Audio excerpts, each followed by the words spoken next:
আমরা আপাতত জয়পুর যে ফরেস্ট বা বিষ্ণুপুর যে ফরেস্টের যে এরিয়াটা ছিল, জয়পুর ফরেস্ট, সেইখান থেকে আমরা গেছিলাম বিষ্ণুপুর এরোপ্লেনের যে মাঠটা ছিল অ্যানসিয়েন্ট টাইমে, যেটা তৈরি হয়েছিল, বর্তমানে তার আর অস্তিত্ব নেই বললেই চলে।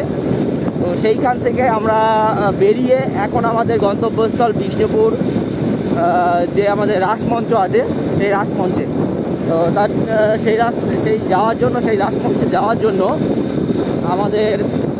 আমরা খুবই সুন্দর একটা পথ পেয়েছি খুঁজে, যেটা সম্পূর্ণ ফরেস্টের ভেতর দিয়ে। অন্যান্য অনেক পশু পাখি থাকে, হরিণ অথবা তার পাশাপাশি তোমার হাতি পাওয়া যায়। তার কারণে দেখো পাশ দিয়ে হচ্ছে কাটা তার দিয়ে ঘেরা রয়েছে, এবং তারপরে একটা ছোট খাল করা রয়েছে যাতে হাতি বা কোনো বন্য জন্তু অত সহজেই ওপাশ থেকে রাস্তায় চলে আসতে না পারে। যাই হোক, খুব সুন্দর রাস্তা।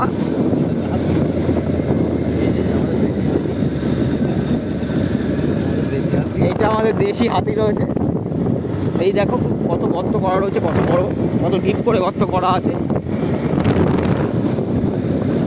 যাই হোক, খুব সুন্দর একটা রাস্তা।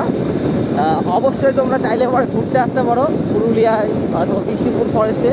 খুব সুন্দর এই জায়গাটা, এবং তোমার মন অবশ্যই খুব ভালো